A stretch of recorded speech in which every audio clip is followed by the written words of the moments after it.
And right now, I am joined by two gentlemen in studio. We are talking about the Building Bridges Initiative report, which was launched today at the Bomas of Kenya, almost a year after the first one was launched. Stephen Owoko, the chairperson of the independent candidate, as well as John Nene, a youth leader. Nene, I will start with you. The youth formed part of the exercise which took place at the Bomas of Kenya. We did see some powerful members of the young generation being given an opportunity to address the president and address the nation as regards the Building Bridges Initiative report. Before we get into that, what stood out for you? Actually, if you look at the document, I think in terms of mainstreaming, it is favoring women more than the youth, because young people have been given, in the summary of the document, we have the Youth Commission, and then we have that waiver for startups, and also we have the help loan grace period for payment. But you see, we have been having youth programs with the government since. We have the Youth Fund, we have National Youth Council. So during the interrogation of the document, it is not very clear how they are going to mainstream the projects that are already ongoing, and we don't know what the commission is really going to do. But you've seen that there is no position that is given to the youth from the county level to the national level of the representation, the same way they have given to the women. So on our side, I think that as young people, we don't need to be given, because we are the majority, we have the energy, we have the potential. We have to chart our way into the document. We have to chart our way into the program. And that is why, as our organization, we are running a program now, National Youth Roundtables, which is an economic empowerment platform for young people. And we're having a dialogue with 50 young leaders from every county. And we are targeting our socioeconomic empowerment potential. How can we harness them and turn them to economic gain so that we get the bargaining power into the government systems, and also into leadership and leadership training programs. So I think by grabbing power from the grassroots to the national levels, we can have a strong voice to negotiate our way into the program of BBI.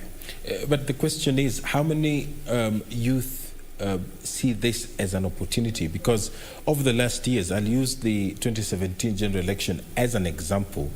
We did see a number of them running for public office, but just a few seized the opportunity and actually got elected to various levels of assemblies.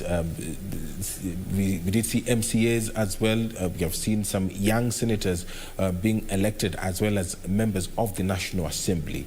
There is that idea that the youth can really leverage on the numbers that they have to make that needed change that is required of them. But there are so many factors that are stacking the odds against them, such as finances, for example. What do you make of this?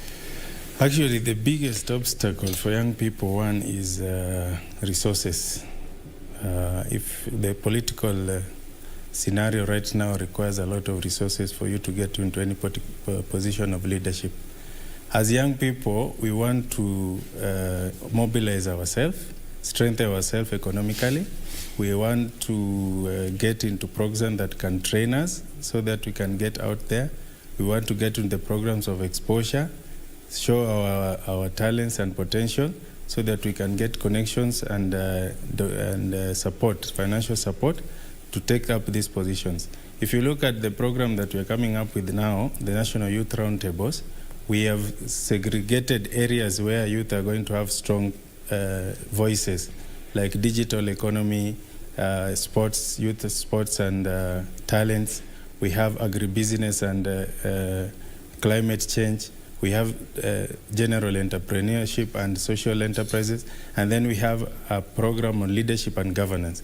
We are in dialogue with the National Youth Council through the National Youth Ministry so that we are strengthened, we train ourselves, and then we get into organizations nationally and internationally that can support our economic and programs which are coming from passions and talents so that we get empowered enough to take those positions come 2022. All right. Let me rope in Stephen Owoko in this discussion. You are the chairperson of independent candidates in Kenya. What do you make of the BBI report, and is your interest as a group being addressed? Let me put it very clear, our position as the executive. We went through the report even before and after, and we have come to the conclusion that it is not what this country needs now.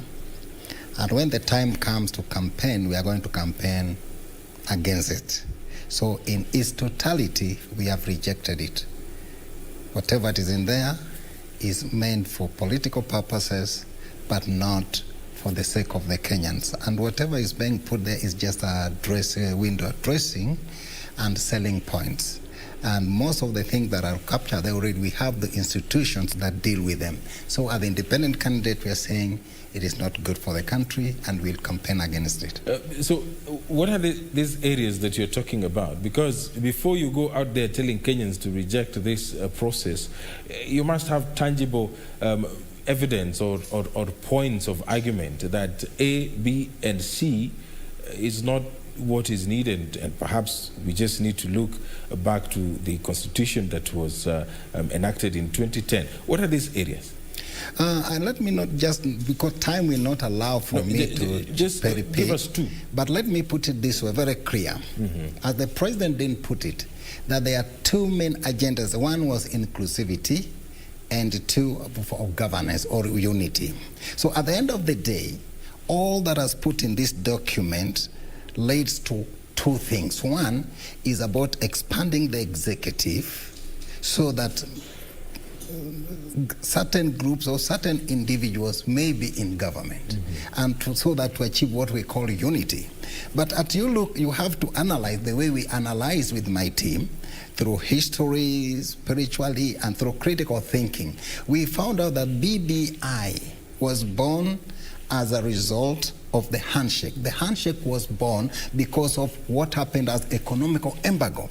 Economical embargo was hurting certain individuals in power, certain family. So they had no choice but to say, let's come into a handshake. So they are converting their economical interest into a national political interest, which is based on deception and a lie, if you analyze it the way we did. You know, someone will argue that what we witnessed after the 2017 general election really affected everyone, not just a section of the country, as you put it. There are so many Kenyans who lost jobs. There are so many Kenyans who did not know where to turn to. And when they saw the two leaders walk down the steps of Harambee House, they knew that perhaps this is a new beginning for us. So why would a Kenyan like you not see the sense in supporting a document that has been hailed as perhaps one of the best bets to dealing with some of the challenges that have been affecting this country for the longest time? We must go to underlying factor. Anywhere in the world where there is no fairness and justice, there is bound to be chaos. As I speak now, we have a problem in Belarus because the elections was rigged. We have a problem in Guinea now. We are also going to have another problem in Ivory Coast. So when we have elections and people rig elections, and they don't reflect the will of the people. When there's no justice economically, politically, or socially, there's bound to be confusion, and there's bound to be animosity, and there's bound to be what we call chaos. So the problem here, that some people want to get power through the back door by not using the proper means. That is the cause of our problem. When you talk of 2017, the post-election violence was because there was no justice in the electoral problem, in the electoral justice. What happened last year and the other election is because the elections were not free and fair in the nomination and the general election. And even the court nullified them because they were not free and fair. And you remember that even the officials, the man who was charged of the data was killed so that somebody may steal the election. So that is the cause. We are not really sure about that in terms of facts, but let me go to you, John. Yes. You spoke about the advantages that the youth tend to derive from this document. And Stephen says that him and his group, they are going to be campaigning against the document, despite leaders calling on Kenyans to forward their proposals, because I believe that through that, all this that Steve is trying to address will be addressed by that particular report. What do you make of that? Is there perhaps a scheme to ensure that the youth do not get what they want? Edward, if you look at BBI, it is a government document. And in the history of Kenya, it is very difficult to fight the government. Again, Kenya has always been fighting. So us as young people, we are now looking at the window of economic empowerment. And we don't want to keep fighting government policies. So we want to get into look at the opportunity and see where we can get in to strengthen the government systems.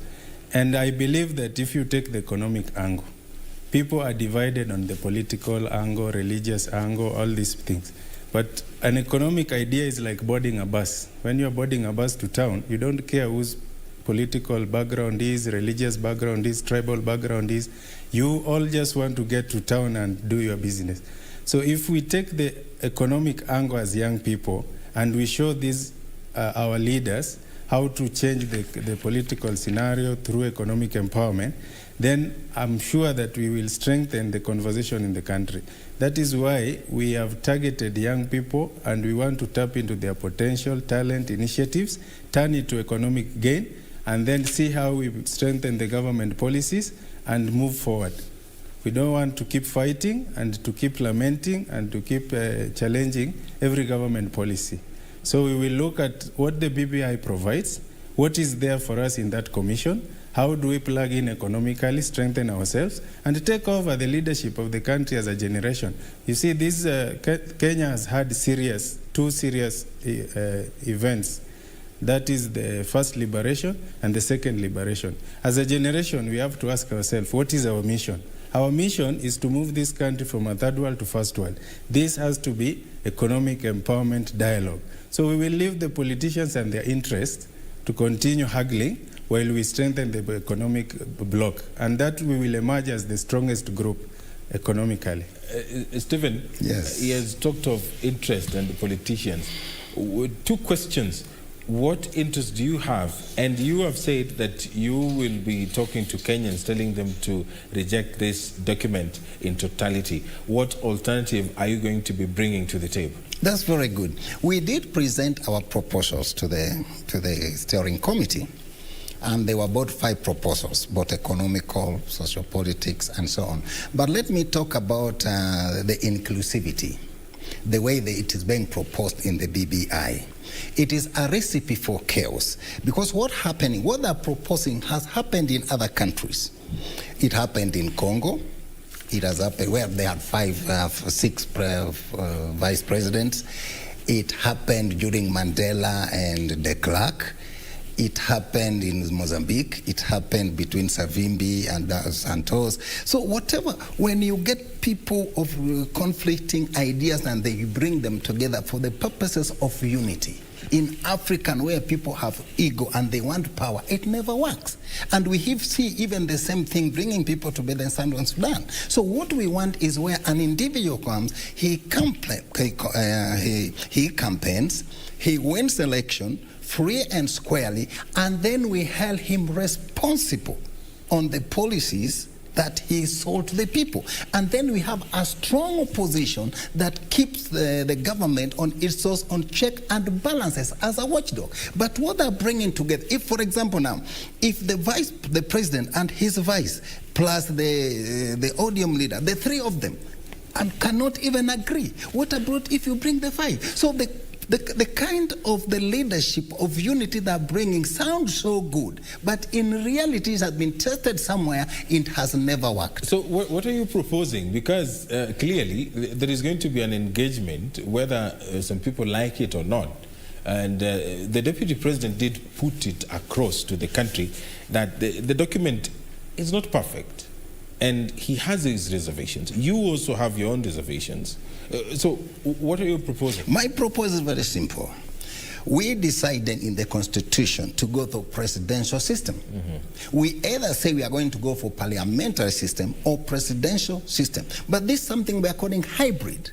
It has been tested in so many countries and it has not worked. In Italy and in Israel. Now, how many elections have they have? The same thing they're trying to bring here. So what we are saying is very simple. Come out, campaign as individual, as independent, or within a party. You win the elections on a free and fair. Then the Kenyan people holds you responsible because you swear to defend the Constitution. So we will vote you on terms of your vision, on terms of your policy, on terms of your manifesto. Then you take the mantle and you become in charge of the country. Anybody who loses now, the other people now remains opposition.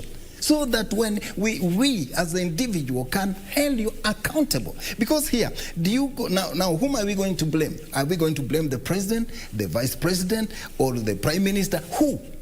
We even don't know whom we are going now to ask for when the government fails. There's a structure in government, and the president is the head of state and the head of government. But all opinions are being carried in this. As we wind up, John, yes, what do you think needs to be added in this document going forward? Because before it is presented to the people for decision making, there is some corrections which will be done. There are things which will be removed, there are others which will be added. But from where you stand as the Kenyan youth, what do you want to be included in this document?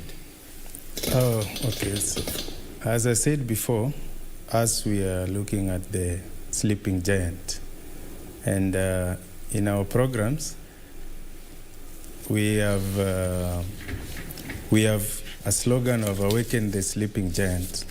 Now, there is Kenya is blessed with two big points here.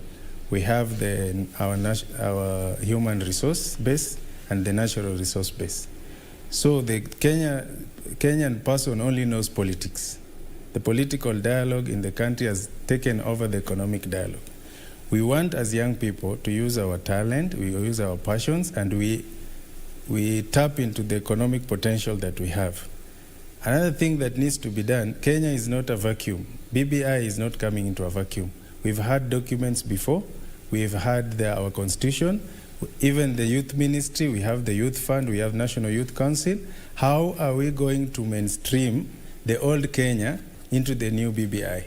This is something that BBI is not telling us. The BBI is coming as a new document in this generation. Yet we have got other documents that are better, that can also work. So how are they going to mainstream our good ideas into the BBI? This is the component that we will be questioning going forward. All right. Yes. Thank you very much, gentlemen. Stephen Oboko, the chairperson of Independent Candidates Kenya, and John Nene, one of the youth leaders in Kenya, speaking to Channel 1 on the Building Bridges Initiative report, which was unveiled to the public by the president and the leader of the Orange Democratic Movement, Raila Odinga.